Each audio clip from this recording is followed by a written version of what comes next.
Boa noite para os meus irmãos, a paz do Eterno. Estamos de volta, como de costume, assim temos procurado fazer. Às segundas-feiras à noite, estamos sempre preparando um vídeo, uma palavra para trazer aos meus irmãos, à igreja, ao povo de Deus. Procurando sempre estar dentro de uma prerrogativa textual, dentro de um contexto original, buscando sempre, embora somos pessoas e seres limitados, mas buscando sempre nos aproximar da realidade escritural, daquilo que as Escrituras nos passam, para que assim possamos estar nos conectando com a verdade e nos aproximando do nosso Eterno, na pessoa do seu Filho amado, nosso querido Salvador, Yeshua HaMashiach. Então nós vamos ler aqui uma palavra para vocês hoje e vamos falar um pouco aqui a respeito do sacrifício de Abraão juntamente com o seu filho Yitzhak. Então nós vamos procurar falar a respeito dessa passagem. Existe nos nossos púlpitos, me refiro nos púlpitos das nossas igrejas evangélicas, pregadores fazendo um pouco assim de confusão na fala desse texto. São pregadores que muitas vezes ouviu alguém falar e não procure pesquisar, uma série de coisas que nos leva a ter uma fala equivocada, do texto, do assunto. São coisas às vezes pequeninas, mas é importante, porque por menor que seja um equívoco da Escritura que possamos tê-la no nosso entendimento, mas acaba ferindo o contexto bíblico, a mensagem realmente, e aí acaba se tirando a essência da verdade do texto.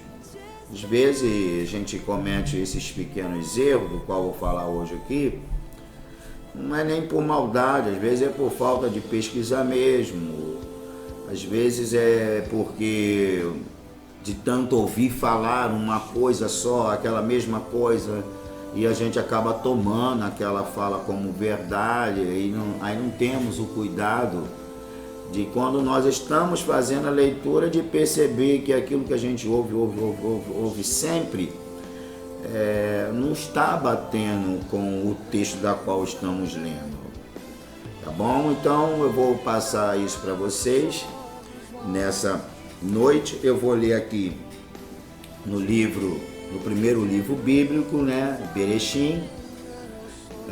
Bereshim é o nome dele original, mas o conhecemos pelo nome de Gênesis, que é o nome dado pela Septuaginta grega, e assim ficou o livro conhecido por nós, mas o seu nome original dentro de um contexto hebraico é Bereshim, que essa palavra Bereshim quer dizer princípio, Inclusive esse nome do livro está lá no primeiro capítulo e no primeiro versículo. Quando você lê lá no primeiro capítulo de Bereshim, que chamamos de Gênesis, e lê o primeiro versículo, você encontra o nome lá, está dizendo no princípio. Então aquela palavra ali, ela no hebraico, ela é Bereshim, traduzido para o português, ela tem o nome de princípio, e que esse é o nome do livro, no sentido original.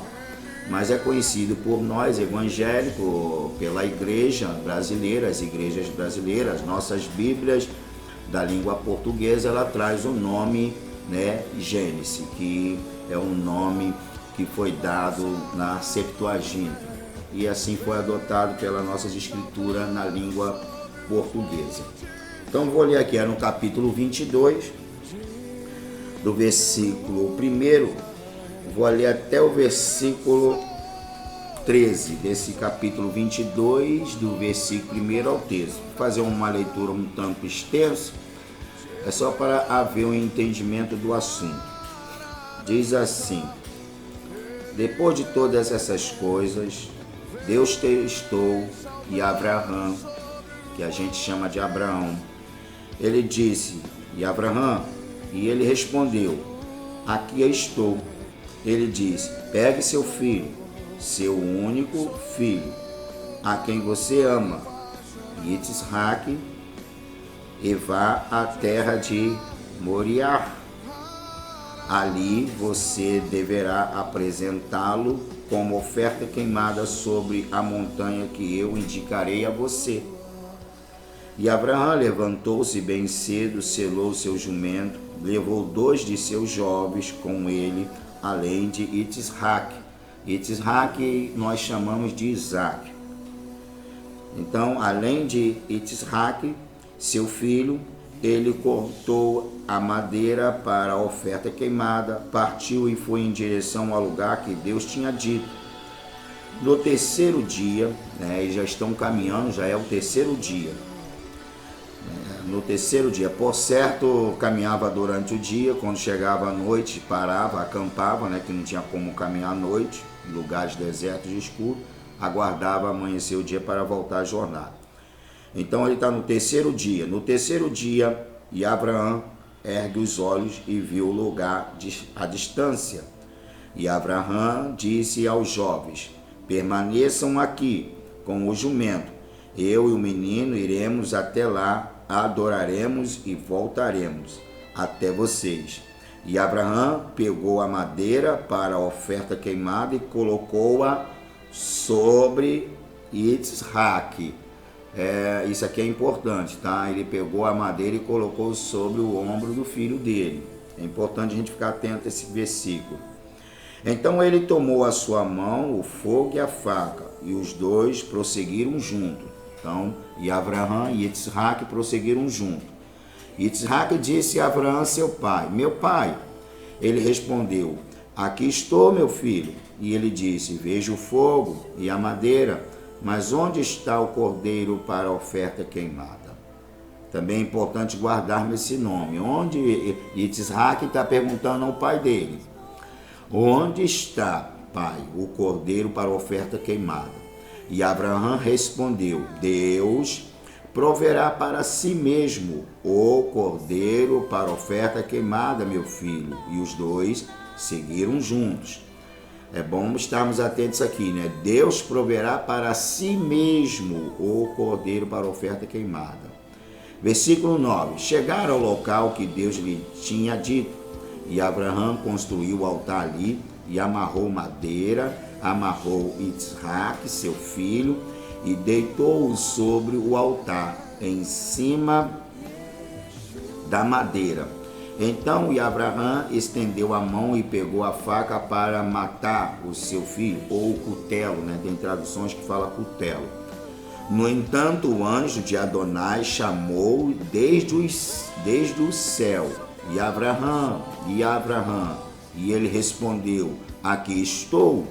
E ele disse, não estenda a mão sobre o menino, não lhe faça nada, pois agora eu sei que você é um homem que teme a Elohim, porque não me negou seu filho, seu único filho. E Abraão ergueu os olhos e viu ali atrás dele estava um carneiro preso pelos chifres nos arbustos. E Abraão foi e pegou o carneiro e ofereceu como oferta queimada em lugar de seu filho. E Abraão chamou ao lugar Adonai Itirê, Adonai vê, Adonai proverá, como se diz nesse dia, na montanha Adonai é visto. Na Bíblia essa palavra é Adonai Jireh, né? Ou Jireh, enfim, essa é na nossas Bíblias da língua portuguesa. Então vamos lá. Nós lemos uma passagem que ela é bem interessante e bem conhecida de nós todos. É muito bem usada, estudada, falada, né? Em estudos bíblicos, em pregações em púlpito. Então ela é uma mensagem que ela não é uma mensagem assim de pouco uso, né, no nosso meio. Ela é muito falada no nosso meio, essa passagem. Aqui tem algumas coisas a ser ponderada para a gente desfazer alguns mitos religiosos.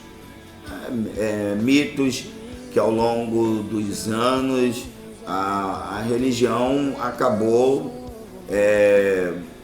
colocando isso, né, na mente do povo, né, na mente dos seus seguidores. Vejamos bem, a palavra aqui, quando a palavra está dizendo aqui filho único, alguém pode dizer assim, mas ele tinha um filho com Agar, né? Então como é que é filho único? Né? Bate essa coisa, né? Não tem como, o que eu quero dizer, não tem como eu me estender nesse assunto, porque o propósito hoje do vídeo não é esse, quem sabe em outra oportunidade, mas para deixar vocês cientes, quando está falando filho único, é porque é o filho da promessa, e é o filho que ele teve quando não podia tê-lo, nem ele nem a esposa dele. Por isso que a prerrogativa aqui fala filho único. É o filho da promessa, que essa promessa está relacionada a ele, a Abraão e a Sara. Né? Por isso que fala filho único. Então, quando está falando filho único aqui, alguém pode falar assim, poxa, está havendo uma contradição bíblica. Não é, por isso que eu sempre falo que a Bíblia tem que ser lida dentro do contexto dela. Do contexto dela, do seu escrito, do que ela quer falar. Porque a Bíblia não é um livro de história secular. Então a Bíblia ela não tem, embora a linguagem dela é clara, é uma linguagem humana, a linguagem falada é humana, mas a essência dela não é humana. A essência dela é divina. Então, nem sempre a simples leitura é o que ela está falando. É preciso entender o que está nas entrelinhas da leitura que está sendo feita. Então, nesse caso, para já derrubar essa questão aí, esse impasse entre aspas, que alguém pode pensar, poxa, não pode ser, como é que o texto está dizendo que é filho único, que se ele já teve um filho com Agar, na escrava egípcia, então filho único aqui, primeiro é que é o filho da promessa, que Deus o prometeu. E outro fator importante, que é um filho que Deus deu a ele, quando ele não tinha nenhum recurso humano, nenhum vigor físico, e a própria esposa ainda era estéril, quer dizer, ele não tinha nem o vigor físico para gerar um filho em Sara, e ela também já tinha perdido totalmente o costume das mulheres, que é a questão, né, do círculo menstrual. Então ela não, quer dizer, ela jovem menstruava e já não engravidava. Agora ela não está mais menstruando, não existe mais o ciclo menstrual nela, e ela já é uma pessoa com esse problema de esterilidade há um bom tempo. Então tudo isso não havia possibilidade por meios normais para Abraão ser pai, né, e Sara ser mãe. Tanto é que quando o anjo fala que ela ia ser mãe, ela está por detrás da cortina ali ouvindo a conversa ali na tenda dela, ela dá uma risada, né? quer dizer, ela achou tão uma coisa tão impossível, tão descabível que aquele homem que está ali, que é um anjo em forma humana, né? Ela achou tão descabível que ela riu. Inclusive o nome de Yitzhak significa riso, né? O significado desse nome é riso. Ela riu. E o anjo falou, porque tu ri? Ela procura disfarçar, né? Aquele constrangimento, né? Que ela não queria constranger um visitante. E ela tenta negar, mas o anjo fala para ela, daqui a 1 ano retornarei a vocês e tu estará com a criança nos braços amamentando, né? Então, como a gente sabe, gestação da mulher é um período de 9 meses. Quando o anjo retorna, depois de 1 ano daquela fala dele, ele retorna, ela está com a criança realmente nos braços, que é Yitzhak, uma criança já de 3 meses sendo amamentada, né? Porque 9 meses foi o período da gestação, 1 ano é 12 meses, quando o anjo retorna, ela já está com a criança nos braços, já com essa idade, né? É uma criança, pode-se dizer, ainda recém-nascida, né? Um bebê, ainda está com 3 meses. Então, se cumpriu, ele ganhou esse nome por causa disso. Então, a gente percebe que o nascimento de Isaac é um milagre. E eu quero aqui aproveitar, esse assunto aqui é muito extensivo, ele é muito rico. A espiritualidade das escrituras é de uma imensidão incalculável. A mensagem de Deus ela é de uma riqueza tremenda. Para vocês terem uma ideia do que estamos falando, Israel, grave isso na sua mente, no seu coração. Israel são os descendentes de Abraão, né? Os seus primeiros pais Abraão, Yitzhak e Jacó, que a gente chama de Abraão, Isaac e Jacó. E vocês percebam que no mundo todo, no mundo, todas as nações que existem no mundo, ela surge através do homem mesmo. Ou seja, de um relacionamento convencional, normal, de um relacionamento dentro das prerrogativas da procriação, de crescer e multiplicar-vos. Já Israel não nasce dentro desse contexto. Israel é uma nação que nasce pela vontade do Eterno, porque os seus patriarcas, a mãe matriarca, que é Abraão e Sara, não tem como gerar filhos. Então, Isaac é um prodígio, é um milagre, é um feito extraordinário do Eterno.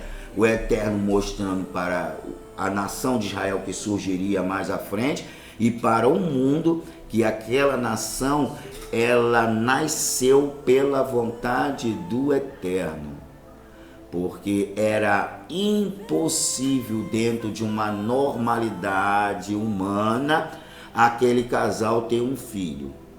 Então, por isso que a gente percebe que o Eterno esticou aí a trajetória de Abraão e Sara, porque o Eterno levou eles a um limite que eles não podiam ter filho pelas vias normais do relacionamento humano. Quando chegou a esse ponto, aí sim, por isso que ele é o filho da promessa. Aí Sara engravida. Ela já é uma pessoa de seus 90 anos, quando ela vai entrar no processo da gestação, e o nosso patriarca Abraão, que chamamos de Abraão, ele era um homem dos seus 100 anos. Então você vê que como Deus trabalha. Então todas as nações do mundo, elas surgiram dentro de uma prerrogativa natural. Já Israel não é uma nação que surgiu por vias naturais. Israel é uma nação que nasceu nas vias do sobrenatural. É a mão do Eterno que criou Israel. Por isso que o Eterno chama A gente vê isso nas escrituras, chama Israel de seu primogênito. Assim como eles falam que seu filho Yeshua é o primogênito, ele fala de Israel, porque Israel é uma coligação com Yeshua, tá? Por isso que Deus fala que Israel é o seu primogênito dele, porque foi ele que fez essa nação nascer, tá bom? Ele que fez essa nação nascer sem haver a questão da procriação natural, ou seja, foi um prodígio, foi um milagre, foi algo extraordinário, tá? Que não havia possibilidade de eles serem pais pelas vias normais que todo ser humano são, né? E eles não tinham como ser. Então, quando chegou esse período, o Eterno falou: daqui, pela boca daquele anjo, daqui a 1 ano voltarei e ela estará com uma criança nos braços amamentando. Então, isso é o poder de Deus, para você ver. Por isso que é importante a igreja olhar para Israel com os bons olhos. Quando eu estou falando de bons olhos, é a gente adotar as escrituras como elas são. Se eu for falar aqui alguma outra coisa assim a respeito disso, eu vou sair do foco.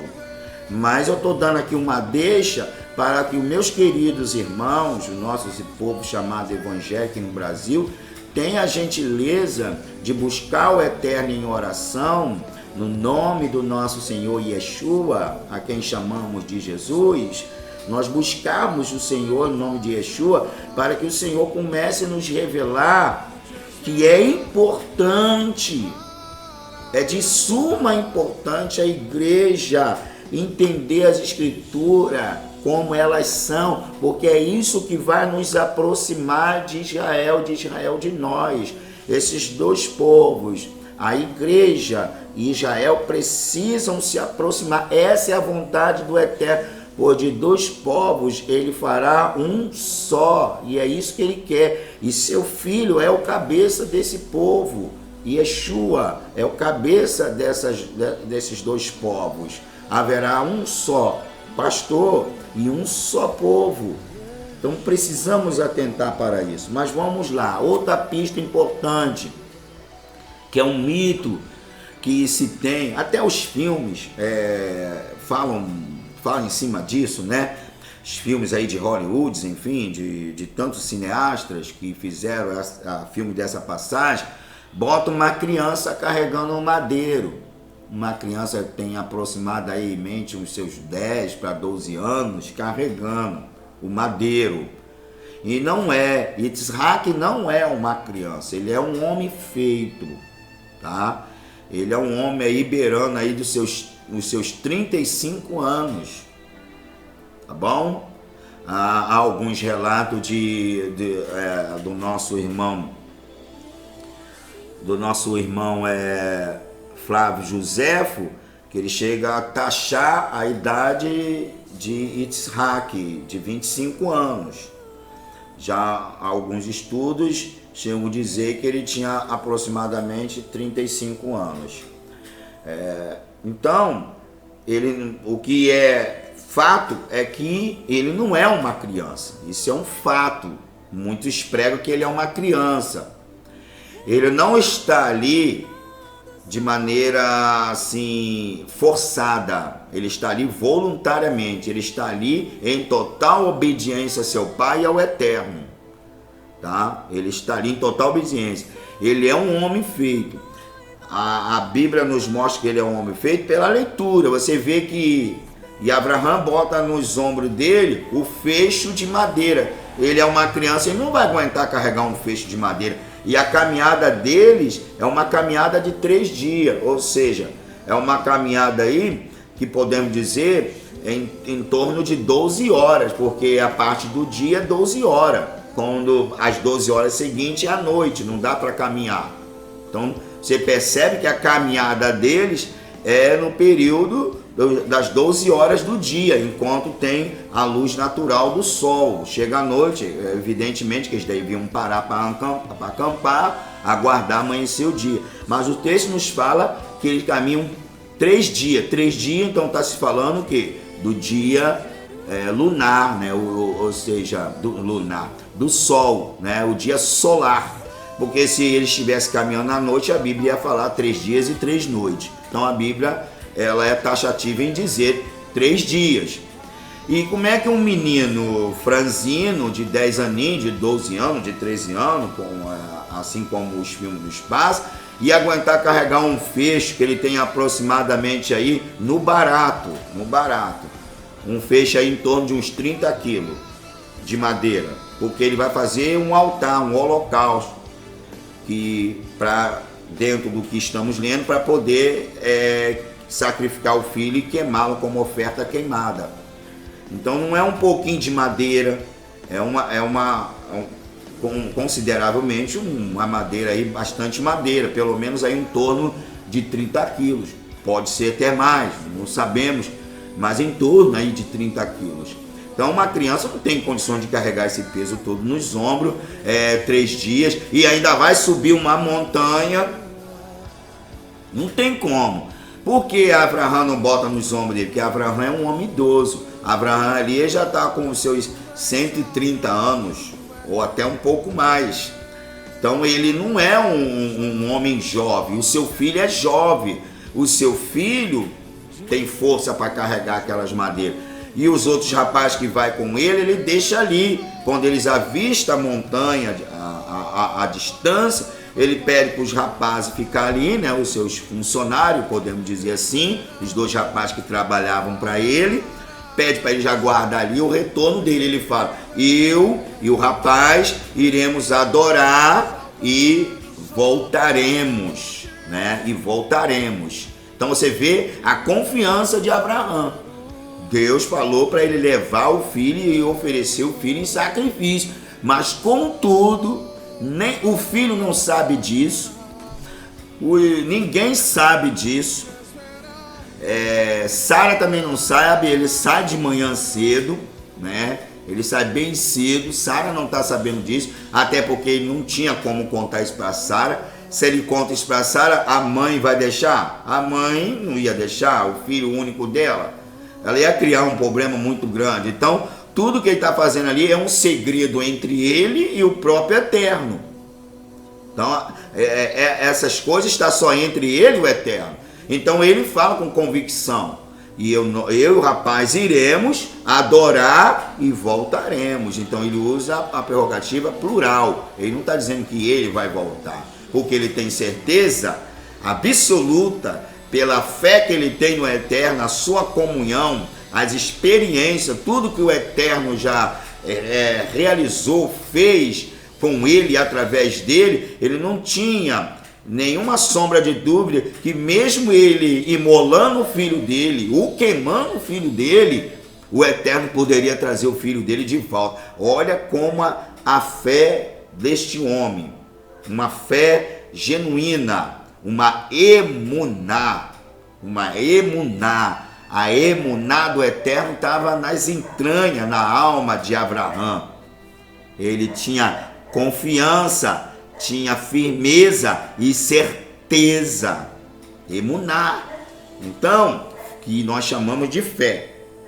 Então ele faz isso. E na subida, né? Então perceba que o rapaz não é uma criança, é um homem, está ali voluntariamente. Ele podia correr, deixar o pai dele para trás, se mandar, não aceitar. Até porque quando o pai dele vai começar a amarrá-lo para botar ele em cima do holocausto, ele podia não deixar. Ele é um jovem, ele tem mais força do que o pai, podia correr, mas ele também faz parte do plano. E ele entende que ele tem que ser submisso ao Eterno por através do pai. É uma coisa tremenda, que o vídeo não nos dá tempo de entrar profundamente nisso, tá? Ele está ali voluntário, porque ele está na tipologia do próprio Yeshua, tá? Ele está na tipologia de Yeshua. A história narrada, ela tem essa informação, tá? Essa prerrogativa. Então, você percebe que nada ele faz contra, ele se submete ao Pai de forma voluntária, tranquila. Então, quando eles estão subindo a montanha, ele percebe que está faltando algo para o holocausto, para o sacrifício, para a oferta queimada. Yitzhak, e ele percebe isso. Então ele fala, o pai fala, filho, ele fala, filho, pode falar. Ele fala assim, pai, eu estou vendo aqui o fogo, as madeiras, o cutelo, mas e o cordeiro? Olha a resposta de Abraão.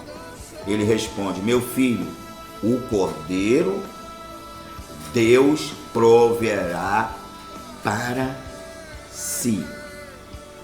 Então o cordeiro Deus proverá para si. E aqui temos já aqui todo o desenrolar aqui da mensagem. Mas eu peço a vocês que tenham paciência, porque o assunto tem que se estender um pouco mais. Nós já estamos aí com 30 minutos de vídeo. Então, o que vamos fazer? Vamos encerrar aqui.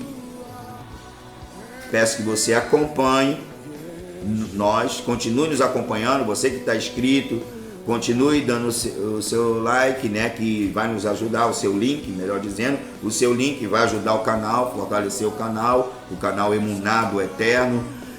Continue compartilhando, informa as outras pessoas para elas se inscrever. O objetivo aqui é esse, é trazer um conhecimento escritural dentro de uma cultura bíblica, tá? E eu quero terminar até falar isso. Por exemplo, um pastor me falou assim, eu estou encerrando o assunto e segunda-feira que vem nós retornaremos. Mas antes de orar, deixa eu te falar uma coisa. Um pastor falou assim para mim, você está pregando a doutrina judaica e a nossa doutrina é doutrina cristã. Aí eu falei para ele assim, aonde está doutrina cristã na Bíblia, nas Escrituras? Seja qual for a Bíblia, aonde está essa doutrina cristã? Não existe. Me desculpe, eu sou do contexto chamado cristão, sou pastor evangélico da Assembleia de Deus. Me desculpe. Vamos ser justos, corretos, verdadeiro, transparente. Não existe. Existe, sim, os teólogos ao longo do tempo adaptar essa prerrogativa cristã às Escrituras. Mas ela não tem isso. Então, a doutrina das Escrituras, porque ela dá a entender que é uma doutrina judaica. Por que ela dá a entender? Todo homem, toda mulher, enfim, qualquer líder religioso, seja ele rabino, seja ele pastor, seja ele bispo, seja ele padre, qualquer líder religioso, se for pregar a Bíblia como ela vai dar a entender aos seus ouvintes que está se pregando judaísmo. Por quê? Vai dar a entender, porque a Bíblia é judaica, ela não é cristã, ela não é romana, ela não é Assembleia de Deus, ela não é batista, ela não é wesleyana, não é presbiteriana, não é, ela é judaica. Então qualquer líder, independente do seu ramo teológico, se é um rabino, se é um assembleano, se é um wesleyano, se é um presbiteriano, se é um católico, um padre, se for pregar a Bíblia como ela dará a se entender que está se pregando judaísmo, porque ela é judaica. Ela é judaica. Ela foi escrita na língua hebraica, que é a língua do povo judeu. Nós chamamos o quê? Deus de Israel. Ora, eu falo que eu sirvo ao Deus de Israel, mas eu não quero Israel. Eu não quero pautar a minha vida segundo as escrituras. Ah, não, porque é cultura de um povo. Não, peraí, não é cultura de um povo, não. É cultura do Eterno que deu a um povo. Tudo que está na Bíblia foi o Eterno que deu a um povo. A cultura de Israel não foi elaborada por eles. A cultura de Israel veio do Eterno para eles, para que eles levassem essa cultura bíblica, essa cultura da Torá, dos escritos sagrados, às nações pagãs, para que essas nações viessem, por intermédio deles, se converter. É tanto que o Eterno não deu vários escritos, não, só deu um lá no Monte Sinai. E lá, em volta do Monte Sinai, haviam lá 70 nações lá. 70 nações haviam lá. Porque as pessoas não lêem Bíblia, não lêem a história, não lêem o contexto da história, aí não sabe muitas vezes dessas coisas. Haviam 70 nações, então o Eterno tinha que dar 70 tipos de Torá, cada nação ia ter uma Torá da língua. Não, o Eterno deu a Torá na língua hebraica para ela ser falada, claro, vai ser falada às nações, na língua daquelas nações, mas sem alterar a cultura bíblica. Eu não estou falando a cultura de um judaísmo que está fora do contexto bíblico. Não estou falando isso. Porque existe judaísmo que está fora do contexto bíblico. Tá fora. São pessoas boas, enfim, pode estar até bem intencionada, mas se não está dentro da Bíblia, é religião. Então existe judaísmo que é só religião, que não é escritural, não é Bíblia. Agora tem judaísmo que são Bíblia, são Torá. Por quê? Porque eles abraçam as escrituras como um todo. Eles não desprezam Yeshua, o Filho do Eterno Deus, que é o Messias de Israel e de todo aquele que crê. Eles não desprezam. São chamados judeus messiânicos e também os judeus nazarenos. Provavelmente deve ter outros que são seguidores de Yeshua e vivem segundo as escrituras de um todo. Agora existe uma linha judaica que ela vive as escrituras só dentro de uma prerrogativa mosaica, que é a palavra do Eterno. Sim, é a palavra do Eterno, mas eles não abraçam Yeshua como o Messias de Israel. Então aí que está o erro deles. Eles entram pelo caminho de religião só, porque as escrituras ela tem que ter o cumprimento.